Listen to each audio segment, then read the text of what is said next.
Hi friends, எல்லாருக்கும் வணக்கம். நான் சுஹாஸ்னி. இன்றைக்கி நம்ம வீடியோவில் very important topic in contemporary Indian education பார்க்க போகிறோம். That is globalization and its impacts on education. சரியா? ஸோ ஃபர்ஸ்ட் பார்ப்போம், what is globalization. The term globalization is interpreted in three different ways as a result of tremendous advances made in the fields of transportation and telecommunication. So first நான் குளோபலைசேஷன்னா என்ன அப்படின்ட்டு முதல்ல சொல்லிடுறேன். Globalisation அப்படின்னா உலகமயமாதல் அப்படின்ட்டு தமிழில் நம்ம சொல்வோம். சப்போஸ் இந்தியாவும் அமெரிக்காவும் ரொம்ப டிஸ்டன்ட்டில் இருக்குது ஆஸ் நமக்கு தெரிஞ்ச விஷயம். பட் இந்த குளோபலைசேஷனால் நம்ம என்ன ஆகிட்டோம், ரொம்ப கிட்ட வந்துட்டோம், ரொம்ப கனெக்டடாக இருக்கும். அதுதான் ஓகேங்களா. சப்போஸ் நம்ம இந்தியாவிலேருந்து இன்னொரு கண்ட்ரிக்கு போகணும், இன்னொரு கண்ட்ரிலேருந்து பீப்புள்ஸ் இந்தியாவுக்கு வரணும். ஸோ இதெல்லாம் வந்து ரொம்ப ஈஸியாகிடுச்சு. என்னென்ன ரூல்ஸ் இருக்கோ அதெல்லாமே ரொம்ப சிம்பிள் ஆகிடுச்சு. ஓகேங்களா. அந்த என்ன சொல்கிறது, பேரியர்ஸ் அப்படின்னு நம்ம சொல்லுவோம் இல்லையா, ஒரு ரெஸ்ட்ரிக்ஷன்ஸ் அப்படின்னு சொல்லுவோம் இல்லையா, ரூல்ஸ். ஸோ அது எல்லாமே குறைஞ்சி போச்சு. ஸோ தாராளமாக நம்ம கண்ட்ரியோட ப்ராடக்ட்ஸ், கூட்ஸ் என்னென்ன இருக்குது அது ஈஸியாக மற்ற கண்ட்ரியில் விற்கலாம். அதே மாதிரி மற்ற கண்ட்ரியோட ப்ராடக்ட்ஸும் ஈஸியாக நம்ம கண்ட்ரிக்குள்ளே வரலாம். ஸோ இந்த கூட்ஸ் இப்போ டிரான்ஸ்போர்ட்டேஷன் என்ன இருக்குது அது வந்து ரொம்ப ஈஸியாகிடுச்சு. கூட்ஸ் வந்து இங்கேருந்து அங்கேக்கு ஈஸியாக மூவபிள் ஆகிடுச்சு. ஓகேங்களா. லைக் ஃபோனாக இருக்கட்டும், இல்லை காராக இருக்கட்டும், இல்லை ஸோ நிறைய ஸோ இந்த மாதிரி திங்ஸ் வந்து மூவபிள் ஆகிடுச்சு, ரொம்ப ஈஸியாகவும் ஆகிடுச்சு. ஸோ அதுக்கான ரூல்ஸ் என்ன இருந்துச்சு, தடைகள் என்ன இருந்துச்சு, அதெல்லாம் வந்து குறைஞ்சிருச்சு. ஸோ அதே மாதிரி மற்ற கண்ட்ரிலேருந்து பீப்புள் வந்து நம்ம கண்ட்ரியில் இருக்கிற ஹாஸ்பிட்டல்ஸ் யூஸ் பண்ணலாம், ஸ்கூல்ஸில் படிக்கலாம், காலேஜஸில் படிக்கலாம். ஸோ அதே மாதிரி நம்ம கண்ட்ரிலேருந்தும் மற்ற கண்ட்ரிக்கு போய் நம்ம படிக்கலாம், அங்கே இருக்கிற ஹாஸ்பிட்டல் ஃபெசிலிட்டிஸை நம்ம யூஸ் பண்ணிக்கலாம் எக்ஸெட்ரா. ஸோ அதில் எந்த தடையுமே இல்லை. ஓகே. ஸோ டெக்னாலஜிஸ் என்ன இருக்குது, ரொபாட்டிக் டெக்னாலஜிஸ் இல்லை மாடர்ன் வெப்பன்ஸ் என்ன இருக்குது. ஸோ இதெல்லாமே கூட நம்ம மற்ற கண்ட்ரிலேருந்து பர்ச்சேஸ் பண்ணிக்கலாம். அதே மாதிரி மற்ற கண்ட்ரி பீப்புள் வந்து நம்ம இந்தியாவில் இன்வெஸ்ட் பண்ணலாம். ஓகேங்களா. ஸோ இது எல்லாதான் நம்ம என்ன சொல்கிறோம் அப்படின்னா குளோபலைசேஷன் அப்படின்னு சொல்கிறோம். ஸோ இந்த இமேஜை பாருங்கள், இதை பார்த்தா உங்களுக்கு ஈஸியாக புரியும். இமேஜை கரெக்டாக பாருங்கள். ஒரு குளோப் இருக்குது. குளோபில் அங்கே பாருங்கள் பீப்புள் எவ்வளோ நல்லா கனெக்டடாக இருக்காங்க. உங்களுக்கு அந்த லைன்ஸ் தெரியுது.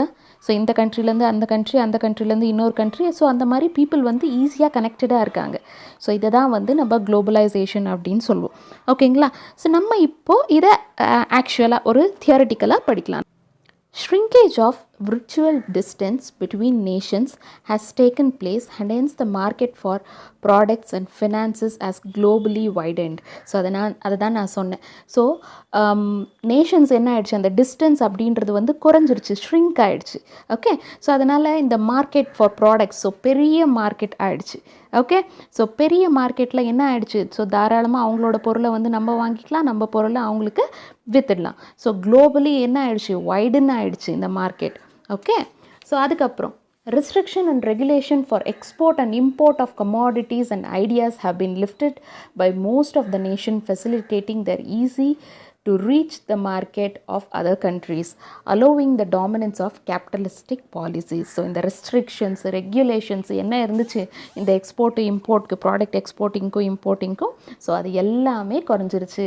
ஸோ ரொம்ப ஈஸி ஆகிடுச்சு அப்படின்ட்டு சொல்கிறாங்க. Next, like the agriculture and industrial products, intellectual products, that is export of computer software solution, etc., and service facilities like infrastructure, transportation, telecommunication, banking and insurance have also become important determinants of economic growth of any nation. So இது எல்லாமே என்ன ஆயிடுச்சு, ரொம்பவே easy ஆகிடுச்சு. So எதனால், இந்த குளோபலைசேஷனால். So topic என்னன்னு உங்களுக்கு புரிஞ்சிருச்சுன்னா நீங்கள் ஓனாகவே எழுதலாம். ஓகேங்களா. ஸோ நம்ம இப்போ இதனால், இந்த குளோபலைசேஷனால் எஜுகேஷனுக்கு என்னென்ன இம்பேக்ட் ஆகிருக்கு, பாசிட்டிவ் இம்பேக்ட்ஸ் என்ன, நெகட்டிவ் இம்பேக்ட்ஸ் என்ன அப்படின்றத பார்க்கலாம்.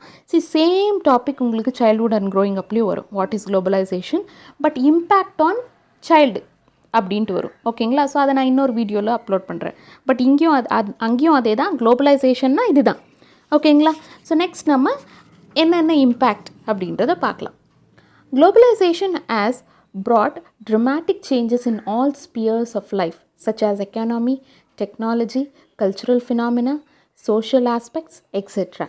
This kind of changes takes place in all countries. So இந்த globalization என்ன ஆயிடுச்சு, எக்கனாமிக் ஸோ பொருளாதாரம் என்ன நம்ம சொல்வோம், ஸோ அது சேஞ்ச் ஆகிடுச்சு. டெக்னாலஜின்னு என்ன நம்ம சொல்லுவோம், அதுவும் சேஞ்ச் ஆகிடுச்சு. அப்புறம் இந்த சோஷியல் ஆஸ்பெக்ட்ஸ், கல்ச்சுரல் ஃபினாமினான்ஸ் என்ன நம்ம சொல்லுவோம், ஸோ இது எல்லாமே சேஞ்ச் ஆகிடுச்சு. இது வந்து இந்த சேஞ்சஸ் வந்து நம்ம கண்ட்ரியில் மட்டும் இல்லை, ஸோ எல்லா கண்ட்ரிலையுமே இந்த சேஞ்சஸ் வந்து நடந்துகிட்ருக்கு. Okay, so then as in the other fields in education too, globalization has brought tremendous changes. So மற்ற ஃபீல்ட் லைக் டெக்னாலஜியாக இருக்கட்டும், எக்கானமியாக இருக்கட்டும், இது எல்லாத்துலேயும் சேர்த்து, இது கூடவும் சேர்த்து எஜுகேஷன் அப்படின்ற விஷயத்துலேயும் இந்த குளோபலைசேஷன் அப்படின்றது ஒரு கிரேட்டஸ்ட் சேஞ்சை கொடுத்துருக்கு அப்படின்னு சொல்ல வராங்க. ஓகேங்களா? ஸோ என்னென்ன அது அப்படின்றத நம்ம பார்க்கலாம். Sources of education, mode of delivering education, materials and means used for learning, structure and functions of educational institution, role of teachers and students, cost of getting education, skills given primary importance in learning, collaboration with foreign university, etc. So இதெல்லாம் என்ன ஆயிடுச்சு, இதெல்லாம் வந்து இந்த குளோபலைசேஷனால் எஜுகேஷனில் நடந்த changes. So என்னென்ன இப்போ நான் பாயிண்ட்ஸ் சொன்னாலே, இந்த பாயிண்ட்ஸை தனித்தனியாக ப்ரீஃபாக நம்ம படித்து புரிஞ்சுக்கலாம். ஓகேங்களா? ஸோ இதெல்லாம் வந்து ஒரு positive impact. Okay, so positive impacts முதல்ல பார்த்துட்டு அதுக்கப்புறம் நம்ம நெகட்டிவிட்டியும் இருக்குது, அதையும் பார்த்துடலாம். ஸோ முதல்ல சோர்ஸ் ஆஃப் எஜுகேஷன் அப்படின்ட்டு நான் சொன்னேன் இல்லையா? ஸோ சோர்ஸ் ஆஃப் எஜுகேஷன் என்ன, இந்த குளோபலைசேஷனால் என்ன ஆச்சு, இந்த எஜுகேஷன் சோர்ஸ்க்கு என்ன ஆச்சு அப்படின்னா பாருங்கள், digital text us, digital library, website இந்த இன்டர்நெட், CD-ROMs எக்ஸெட்ரா. ஸோ வெறும் புக்கு, லைப்ரரி, டீச்சர்ஸ் என்ன சொல்கிறாங்களோ அதை நம்ம கேட்டுட்டு இருக்கிறது. ஸோ இது இல்லாமல் கொஞ்சம் அட்வான்ஸ் ஆச்சு, டெக்னாலஜி முன்னேறிச்சு. ஸோ டிஜிட்டலி கம்ப்யூட்டர் வைஸ் படிக்க ஆரம்பித்தோம், வெப்சைட்டில் பார்த்தோம், இன்டர்நெட்டை பார்த்து தெரிஞ்சுக்கிட்டோம், சிடிஸில் தெரிஞ்சுக்கிட்டோம், டிஜிட்டல் லைப்ரரி. ஓகே, ஸோ இது எல்லாம் வந்து முன்னேறிச்சு. இதெல்லாம் ஒரு சோர்ஸ் ஆஃப் எஜுகேஷன். எப்படி வந்துச்சு, இந்த குளோபலைசேஷனால் வந்துச்சு. ஓகே, have started replacing, அதுதான் சொன்ன பாருங்கள். ஸோ இதெல்லாம் என்ன ஆச்சு, இந்த digital text, digital library, websites, அப்புறம் இந்த CD-ROMs இதெல்லாம் என்ன ஆயிடுச்சு, ஸ்டார்டட் ரீப்ளேசிங் எதை ரீப்ளேஸ் பண்ணிச்சு, books, libraries and teachers as the sources of information or education. So இதெல்லாம் வந்து ரீப்ளேஸ் பண்ண ஆரம்பிச்சிச்சு. Today, anyone have a computer and internet connection can get needed information on any topic. So, as usual, நமக்கு தெரிஞ்ச விஷயம் தான், ஒரு computer இல்லை ஒரு ஃபோன் வித் இன்டர்நெட் இருந்தால் போதும், நமக்கு எல்லா விஷயமும் தெரியுங்க. என்ன டவுட் இருந்தாலும் ஓகே எடு, ஃபோனை பாரு, கூகுள் பண்ணு, விஷயத்தை தெரிஞ்சுக்கோ, தட்ஸ் இட், ரைட்? ஸோ இதுக்காக நம்ம லைப்ரரி போனோம், புக்கை எடுத்து தேடணும், அதெல்லாம் ஒன்றுமே இல்லை. ஸோ நம்ம ஹேண்டில், நம்ம கையில் இருக்குது எல்லாமே. Okay, can get needed information on any topic as crores of information pertaining to innumerable topics இல்லையா? ஸோ innumerable டாபிக்ஸ்க்கான சோர்ஸ் எல்லாமே எங்கே இருக்குது, இன்ஃபர்மேஷன் எல்லாமே எங்கே இருக்குது, நம்ம இன்டர்நெட்டில் இருக்குது.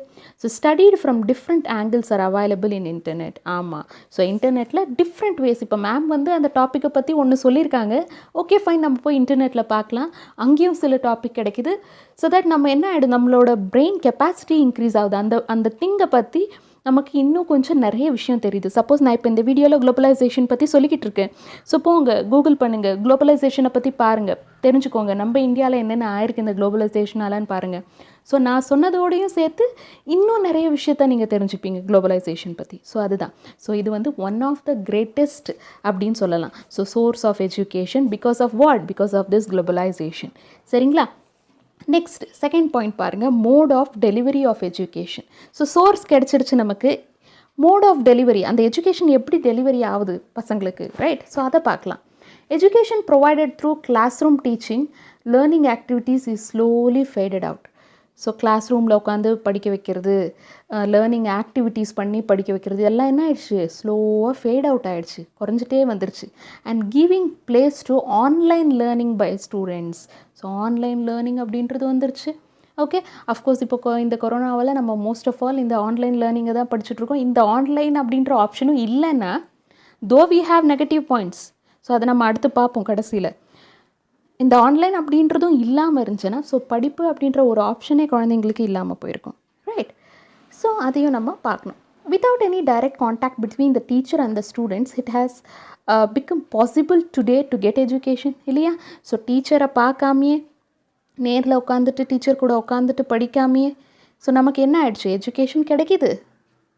Why? Because of this type of globalization. Okay, so education is no more considered as a memorizing the information provided. So teacher என்ன கொடுக்குறாங்களோ அதை கரெக்டாக பேட் பண்ணி நல்லா மெமரைஸ் பண்ணி அதை அப்படியே எடுத்துகிட்டு போய் எக்ஸாம் பேப்பரில் கொட்டிடுது. So that's not an education இல்லையா? So instead it acquiring through self effort the needed information and using them to restructure one's knowledge. So நமக்கு என்ன மேம் சொல்லி கொடுத்துருக்காங்க, அதில் நான் இன்னும் என்ன எக்ஸ்ட்ரா நாலேஜ் தெரிஞ்சுக்கிறேன். ஸோ தெரிஞ்சுட்டு என்கிட்ட இருக்கிற நாலேஜை நான் எப்படி ரீகன்ஸ்ட்ரக்ட் பண்ணுறேன், என்னோடய நாலேஜை எப்படி டெவலப் பண்ணுறேன், அதுதான் எஜுகேஷன். ஓகேங்களா? ஸோ மேம் சொல்லி கொடுத்ததை அப்படியே மக்கப் பண்ணி பஹேட் பண்ணி எக்ஸாமில் போய் எழுதுறது இல்லை எஜுகேஷன். ஸோ உனக்கு தெரிஞ்சிருக்கிற விஷயத்த கூட மேம் சொன்ன விஷயத்தை சேர்த்து இன்னும் கொஞ்சம் நீ எக்ஸ்ட்ரா நாலேஜை வளர்த்துப்ப. ஸோ அதுதான் வந்து எஜுகேஷன். ஓகேங்களா? ஸோ இது வந்து மோட் ஆஃப் டெலிவரி, எப்படி online learning. Next materials and means used for learning. So என்ன டைப்ஸ் ஆஃப் மெட்டீரியல், என்ன டைப்ஸ் ஆஃப் மீன்ஸ் யூஸ் பண்ணுறாங்க லேர்னிங்க்கு அப்படின்றத பார்க்கலாம். Materials and means used in traditional learning like book, pen and paper, classroom instruction, blackboard, hearing teacher lectures, etc. So இதெல்லாம் என்ன பழசு, எது புக்கை வச்சு எழுதுறது, பெனில் ப்ராக்டிஸ் பண்ணுறது, பேப்பரில் எழுதுறது, கிளாஸ் ரூம் இன்ஸ்ட்ரக்ஷன்ஸ் பார்க்குறது, பிளாக் போர்ட்ஸு, டீச்சர் என்ன சொல்கிறாங்களோ அதெல்லாம் கேட்குறது, லெக்சரர்ஸ் கேட்குறது. ஸோ இதெல்லாம் என்ன, இதெல்லாம் வந்து பழைய மீன்ஸ் ஆஃப் மெட்டீரியல்ஸாம். ஓகே, ட்ரெடிஷ்னல் லேர்னிங் மெத்தட்ஸாம். ஆனால் இப்போ என்ன ஆயிருக்கு, have started yielding place to. So இப்போ என்ன வந்துருச்சு, laptop, computer, internet connection, smart phone, websites, video discs, video conferencing etcetera. So இது எல்லாமே வந்துருச்சு. ஓகே, ஸோ இன்ஸ்டெட் ஆஃப் ஒரு புக்கை வச்சு எழுதிட்டு ப்ராக்டிஸ் பண்ணிவிட்டு கிளாஸ் ரூமில் மேம் சொல்கிறத கேட்டுட்டு, ஓகே, ஸோ அதெல்லாம் இல்லாமல் லேப்டாப் எடுத்துக்கிறோம், இல்லை கம்ப்யூட்டர் எடுத்துக்கிறோம், அழகாக இன்டர்நெட் கனெக்ட் பண்ணுறோம், நமக்கு தேவையானது நம்ம தாராளமாக ஈஸியாக எடுத்து படிச்சுக்கிறோம். That's it. ஸோ லேப்டாப் இல்லையா, okay no problem. Smart phone இருக்கே, சரி ஸ்மார்ட் ஃபோன் இல்லையா, ஓகே நோ ப்ராப்ளம். வீடியோஸ் இருக்கே, ஸோ வீடியோ கான்ஃபரன்சிங்ஸ், ஸோ இந்த மாதிரி இந்த ஆன்லைன் கிளாஸஸ் என்ன நான் சொன்னேன். ஸோ இதெல்லாம் என்ன ஆயிடுச்சு, மெட்டீரியல்ஸ் ஆகிடுச்சு used for learning. Okay, so இது laptop, computers, internet, smart phone, websites, so இதெல்லாம் என்ன ஆயிடுச்சு, மெட்டீரியல்ஸ் ஃபார் லேர்னிங் அப்படின்ட்டு ஆயிடுச்சு. ஸோ முதல்ல என்ன சொன்னேன், சோர்ஸ் ஆஃப் எஜுகேஷன் சொன்னேன். சோர்ஸ் ஆஃப் எஜுகேஷன் என்னென்ன, அந்த digital text, digital library, websites, CD ROMs, இதெல்லாம் வந்து சோர்ஸ் ஆஃப் எஜுகேஷன். நெக்ஸ்ட் என்ன சொன்னேன், மோட் ஆஃப் டெலிவரி, எப்படி அது ஸ்டூடெண்ட்ஸை போய் சேருது அப்படின்றத நான் சொன்னேன். அது வந்து ஆன்லைன் கிளாஸஸ் சொன்னேன். அதுக்கப்புறம் மெட்டீரியல்ஸ் இப்போ தான் சொன்னேன், that is laptop, computer, internet connection. But இது எல்லாமே பாசிட்டிவ்னு நான் சொல்ல வரல. ஓகே, பட் குளோபலைசேஷனால் இது எல்லாம் நமக்கு வந்திருக்கு. ஸோ ஒன் ஆஃப் அன் அட்வான்டேஜஸில் இதுவும் ஒன்று. Okay, institution offering education. Instead of huge concrete building located in the sprawling campuses, virtual classes and virtual universities has come into being. So பெரிய பில்டிங்கு, பெரிய campus, so இதெல்லாம் விட்டு ஒரு virtual class room, virtual universities, so அதெல்லாம் வந்திருக்கு. There is no need for students to reach their educational campus situated at a far off places and learn.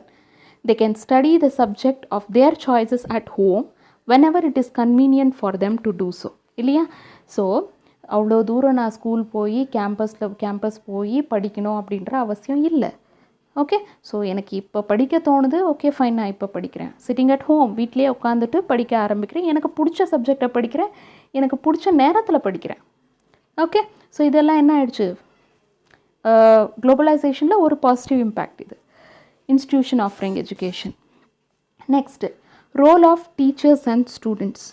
No more it is responsibilities of teachers to make students learn. Students are themselves responsible for their learning and they resort to self-learning methods like programmed learning, computer assigned instructions, etc. So இப்போ teacher responsible இல்லை. ஒரு குழந்தை படிக்கணும்னா teacher தான் responsible, அவங்க அந்த குழந்தை pass ஆகணும்னா டீச்சர் தான் எல்லாமே அப்படின்றது முக்கியம் இல்லை. ஸோ இப்போ என்ன ஆயிடுச்சு, ஸ்டூடெண்ட் தான், அந்த குழந்தை தான் அதோட படிப்புக்கு முக்கியம். You know, so themself is responsible, அவன் தான் ரெஸ்பான்சிபிள் அவனோட படிப்புக்கு. ஸோ டீச்சர் வரணுன்ற அவசியம் இங்கே இல்லை. ஸோ எப்படி செல்ஃப் லேர்னிங் மெத்தட்ஸ் என்னென்ன இருக்குது, program learning, computer assisted instructions, so இதெல்லாம் வச்சு, so computer with help of computer இல்லை ப்ரோக்ராம் லேர்னிங்கை வச்சு அவனாக கற்றுக்கணும். ஓகே, ஸோ டீச்சர்ஸ்க்காக அவன் வெயிட் பண்ண தேவையில்லை. Teachers have to update there knowledge continuously using the computer and internet in order to stay more knowledgeable than students. So teacher வந்து ஸ்டூடெண்ட்டை விட்டு டிஃபர் ஆகணும் இல்லையா? ஸோ இருக்கிற நாலேஜ் வச்சுட்டு அப்படியே உட்காந்துருக்கக்கூடாது. ஸோ டே டு டே என்ன பண்ணணும், அவங்களும் நாலேஜ் அக்வயர் பண்ணணும். எப்படி பண்ணணும்? Same, using computers. Okay, and teachers have to function as a guide to students rather than the providing of knowledge. So knowledge provider-ஆ இருக்காமல் ஒரு கைடாக ப்ரொவைட் பண்ணும். நீ இப்படி படி, இது பண்ணு, ரைட்? ஸோ ஒரு கைடாக இருக்கணுமே தவிர ஒரு நாலேஜ் ப்ரொவைடராக இருக்கக்கூடாது அப்படின்ற மாதிரி சொல்கிறாங்க. Okay, so this is the role of teachers and student. Next, cost of education. As knowledge is considered as an intellectual property, there is a mad rush to get education for reputed educational institution. இல்லையா? So ஒரு reputed ஸ்கூலில் தான், ஒரு reputed காலேஜில் தான் படிக்கணும் அப்படின்ட்டு ஒரு ரஷ் எப்போவுமே இருந்துகிட்டே இருக்கும். Education has been commercialised as a result of which its cost has been spiralling year after year, leading to the situation wherein all could not get an quality education. So என்ன ஆயிடுச்சு, cost அதிகமாகிடுச்சு. Okay, எல்லோரும் வந்து ஒரு reputed ஸ்கூலில் தான் படிக்கணும், ஒரு ரெப்யூட்டட் காலேஜில் படிக்கணும் அப்படின்ட்டு ரிச் ஆகும்போது ரஷ் ஆகும்போது என்ன ஆயிடுச்சு, காஸ்ட் அப்படின்றது வந்து ரொம்பவே அதிகமாகிடுச்சு. ஸோ இதனால் என்ன ஆகிடுது, ஒரு புவர் ஸ்டூடெண்ட்டுக்கு அதே எஜுகேஷன் கிடைக்குதா அப்படின்றது வந்து டவுட் தான் இல்லையா? ஸோ குவாலிட்டி எஜுகேஷன் கிடைக்குதா அப்படின்றது டவுட் தான். The rich alone could get on their own the facility of information technology and advanced educationally. The poor and the underprivileged, particularly the rural and tribal pupils, remain backward in education. So பணம் இருக்குது, நான் போய் பெரிய பெரிய இன்ஸ்டியூஷனில் படிக்கிறேன், அங்கே வந்து பெருசாக நிறைய ஆப்பர்ச்சுனிட்டிஸ் இருக்குது, நிறைய விர்ச்சுவல் கிளாஸஸ் எக்ஸெட்ரா இருக்குது. பட் பணம் இல்லாதவன் என்ன பண்ணுவான், அதே அந்த எஜுகேஷனில் என்னவா இருக்கான், அப்படியே பேக்வேர்டாகவே இருக்கான். Okay, so that is to say globalization leads to urbanization through education. So இந்த குளோபலைசேஷனால் என்ன ஆயிடுச்சு, ஒரு நார்மல் கவர்மெண்ட் ஸ்கூலில் கூட இப்போ விர்ச்சுவல் கிளாஸஸ் நடக்குது. ஓகே, ஸோ ஒரு கம்பெனிக்காரன் வந்து இன்வெஸ்ட் பண்ணுறான், ஒரு கார்ப்பரேட் கம்பெனி வந்து ஒரு கவர்மெண்ட் ஸ்கூலை எடுத்துகிட்டு ஸோ அந்த கவர்மெண்ட் ஸ்கூலுக்காக அவன் வந்து இன்வெஸ்ட் பண்ணுவான். ஸோ அந்த இன்வெஸ்ட் பண்ணுற அமௌண்ட்டில் குழந்தைங்களுக்கு லேப்டாப் கிடைக்கும், விர்ச்சுவல் கிளாஸஸ் கிடைக்கும், நிறைய கிடைக்கும். ஸோ தேட் ஒரு பணக்கார இன்ஸ்டியூஷனில் அவன் காசு கொடுத்து படிக்கிறத இங்கே ஒரு ஏழை குழந்தையும் படிப்பான். ஓகே, ஸோ இது எப்படி வந்துச்சு, குளோபலைசேஷனால் வந்துச்சு. புரியுதா நான் என்ன சொல்ல வரேன்னு உங்களுக்கு புரியுதுன்னு நினைக்கிறேன். Skills given primarily importance in learning. Skills given prominence in traditional learning like committing information to memories, linguistic ability in one's own mother tongue and English, numerical ability, etc. have been slowly relegated to give primary importance to the modern skills. So என்ன ஆச்சு, இந்த traditional learning ஸ்கில்ஸ்ன்னு என்ன நம்ம சொல்வோம், like memorise பண்ணுறது, mother டங்கில் அதை practice பண்ணுறது, அது எல்லாமே என்ன ஆயிடுச்சு, எல்லாமே லைட்டாக அப்படியே குறைஞ்சிட்டே வந்துருச்சு. ஸோ அதுக்கு மாற்றி என்ன வருது, மாடர்ன் ஸ்கில்ஸ் வருது. மாடர்ன் ஸ்கில்ஸ்னால் என்ன, of course computer operations, downloading the required data from the internet. So உனக்கு என்ன தேவையோ அது டைரெக்டாக இன்டர்நெட்லேருந்து டவுன்லோட் பண்ணிடலாம். Next, sending and receiving a messages through email. So உனக்கு என்ன வேணுமோ மெசேஜஸ் நீ டைரெக்டாக மெயில் அனுப்பிச்சு அதுக்கு தேவையான ரிப்ளையை நீ மெயிலே தெரிஞ்சுக்கலாம். ஓகேங்களா? ஸோ என்ன ஆயிடுச்சு, இம்பார்ட்டன்ஸ் ஃபார் லேர்னிங் வந்து டோட்டலி சேஞ்ச் ஆகிடுச்சு, மாடர்ன் ஸ்கில்ஸ்க்கு சேஞ்ச் ஆகிடுச்சு, கம்ப்யூட்டர், இன்டர்நெட், இமெயில்ஸ் அந்த மாதிரி. ஓகேங்களா? Next, access to global knowledge. At present one can get education from anywhere in the world. ஆமாம் இல்லையா? ஸோ இப்போ ப்ரெசன்ட் சுச்சுவேஷனில் ஒருத்தன் நினச்சான்னா அவனுக்கான எஜுகேஷன் அவன் எங்கேருந்து வேணால் படிக்கலாம் இந்த உலகத்தில். Okay, today it has become possible for any student to get access to the foreign university இல்லையா? ஸோ எந்த ஸ்டூடெண்ட் வேணாலும் ஃபாரின் யூனிவர்சிட்டியில் கூட படிக்கலாம், ஹிஸ் ஓன் ஹோம் டவுன். ஓகேங்களா? ஸோ வீட்டில் உட்காந்துட்டபடியே அவன் எந்த யூனிவர்சிட்டியில் வேணாலும் படிக்கலாம். டு ஸ்டடி இந்த foreign university without any need to go to abroad. So அவன் அப்ராட் போய் தான் படிக்கணுன்ற அவசியமே இல்லை, அவன் வீட்டில் உட்காந்துட்டே படிக்கலாம். ஓகேங்களா? ஸோ என்ன ஆயிடுச்சு, குளோபல் நாலேஜ் வந்துருச்சு. ஸோ இதெல்லாம் எப்படி வந்துச்சு, due to globalization. Summarizing, it could be stated that globalizing has helped to upgrade and advance students' knowledge. So, எதுக்காக இந்த globalization like regarding to education பார்த்தோன்னா ஸ்டூடெண்ட்டோட நாலேஜை அப்கிரேட் பண்ணவும் அட்வான்ஸ் பண்ணவும் இந்த globalization யூஸ்ஃபுல்லாக இருக்குது. And skills and widen their outlook. So அவங்களோட அவுட்லுக் என்ன இருக்குது, ஸோ அதை வைட் பண்ண, அவங்களோட ஸ்கில்ஸை வைடன் பண்ண, பெருசாக்க, ஸோ இந்த குளோபலைசேஷன் யூஸ்ஃபுல்லாக இருக்குது. Globalization has helped our society to change over from an industrialized society to information-based knowledge society. So ஒரு இண்டஸ்ட்ரியலைஸ்டு சொசைட்டிலேருந்து ஒரு நாலேஜபிள் சொசைட்டிக்கு மாற, த்ரூ எஜுகேஷன் மூலமாக மாற இந்த குளோபலைசேஷன் வந்து யூஸ்ஃபுல்லாக இருக்குது அப்படின்னு சொல்ல வராங்க. ஸோ இதெல்லாம் வந்து positive impact of globalization. Of course நான் பிகினிங்லேயே சொன்னேன், சம் நெகட்டிவ் இம்பேக்ட்ஸும் இருக்கும் இல்லையா. ஸோ என்ன அந்த நெகட்டிவ் இம்பேக்ட்ஸ் அப்படின்றத பார்க்கலாம். Local languages pertaining to different cultural groups lose their prominence and fade out. So என்ன ஆகிடும், ஸோ நமக்குன்னு இருக்கிற லாங்குவேஜ் வந்து கொஞ்சம் கொஞ்சமாக ஃபேட் அவுட் ஆகிட்டே இருக்கும். ஓகே, ஸோ ஒன்ஸ் உனக்கு கம்ப்யூட்டர் நாலேஜ் வேணும், நீ ஃபாரின் யூனிவர்சிட்டியில் படிக்கணும், எல்லாத்துக்குமே இப்போ இங்கிலீஷ் அப்படின்றது ஒன்று முக்கியமாக ஆனதுனால உன்னோட லோக்கல் லாங்குவேஜ் என்ன இருக்குது அது வந்து கொஞ்சம் கொஞ்சமாக என்ன ஆகிடும், அழிஞ்சிட்டே வந்துடும். தோ students are highly knowledgeable yet has they do not learn virtues and maladjustment behavior and crimes get multiplied in the society. So என்ன ஆயிடுச்சு, நிறைய க்ரைம்ஸ் அப்படின்றது, though their students are highly knowledgeable.